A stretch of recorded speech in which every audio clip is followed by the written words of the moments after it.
Level 4. Level 4 is the second of the 3 triads. We've got 1 to 3, 4 to 6, and 7 to 9. So 1 is the hardest because it's the first of the trio, and then level 4 is the hardest of the next trio, right? So 4 is when you're a team lead. Now, when you are a level 1, you're just doing work primarily that's assigned to you, and you ask for help along the way, but we don't expect you to be able to anticipate issues before they happen. Level 2, communicate, iterate, delegate, you're still primarily an individual contributor, but you have to be a little bit more aware because you see what the different inputs are necessary to execute a checklist. Level 3, you're actually troubleshooting at the client level, right, on a particular campaign, and you understand what those different components are because you can see all of those and adjust them to drive their business goal, but it's still you primarily as an optimizer. It's when you go from being an optimizer at level 3 to level 4 as a team lead that you make a significant jump in your power.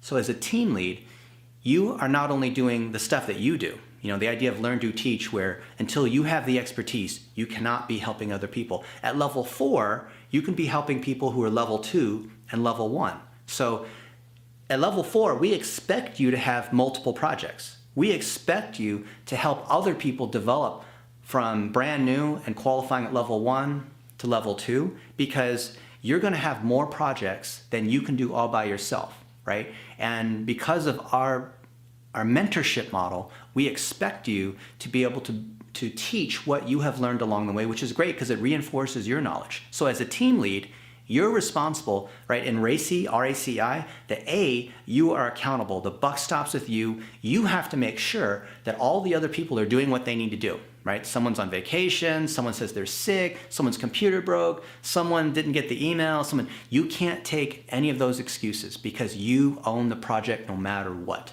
The client comes to you, you are representing BlitzMetrics, you have to preemptively and proactively identify problems before they occur, right? And that sounds tough, but when you get experience, you'll learn that it's the same issues every time. The plumbing didn't get set up, we didn't get access to the site, the creative didn't work, the client just wants to concentrate on the very bottom of the funnel, they don't understand that there's awareness, engagement, conversion, right? You'll see the same kinds of issues. They burnt out the audience, their expectations are unreasonable based on the size of their audiences, their pricing's too high, there's some other kind of dependency where there's another agency involved, right? You'll start to be able to troubleshoot those, and that means that when you see that that's what's going on, you can bring other people in.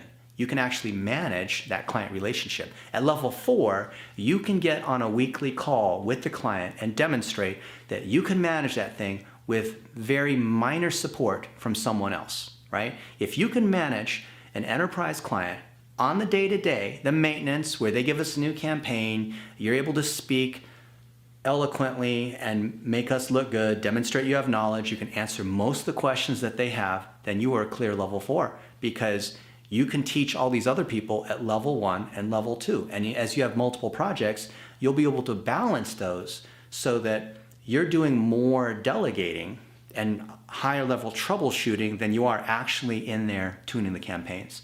And the true mark of moving from level 3 to level 4 is that you're so well organized, you know your team so well, you know where to ask for help, that you could actually step away for a few days and not have everything fall apart, right? That's the sign when you have everything under control, because as a team lead, you're able to bring people on and off different projects. You can raise your hand and say, hey Logan, I need another graphics designer to finish out this particular document that we need. I need a video editor. Hey, I need this other kind of resource. Or someone on the team's not pulling their weight, right? And we need to rebalance and take care of something sooner, otherwise we're going to lose the client. At level 4, you as the owner of one or multiple clients, you're responsible. That's like your baby, hen or baby chick that's in your hand, and you're responsible for making sure that that client is happy. So when you have those kinds of client management skills, what does that mean? There's actually delivering against the goal, and there's the perception of the goal. And for better or worse, I know I've got the experience, Logan and some other folks have the experience. We know when a client is about to exit us. Now, you might not know this, but the clients will start to say things that are polite And you might say, oh, the client's really happy, but actually they're not. And you've got to be able to learn these signs where communication breaks, where they say something, where they don't reply to you, where you can tell like something's not quite right. And then later they say, you know, you guys are so awesome to work with, but we're just going to go ahead and take it in-house. Or, you know, they say something that sounds really polite, but they're basically firing you. You've got to know what those signals are well before they happen. You've got to reach out and be proactive with the client to say, hey, you know, we were just in a meeting with Facebook and they shared with us this new thing called dynamic creatives. And I thought maybe that would apply to us, right? And when they hear you say, yeah, our team lead is actually on the lookout for us and they're bringing new things to us instead of, you know, me as a client having to constantly ask so-and-so, hey, how's our project going? What's going on, right?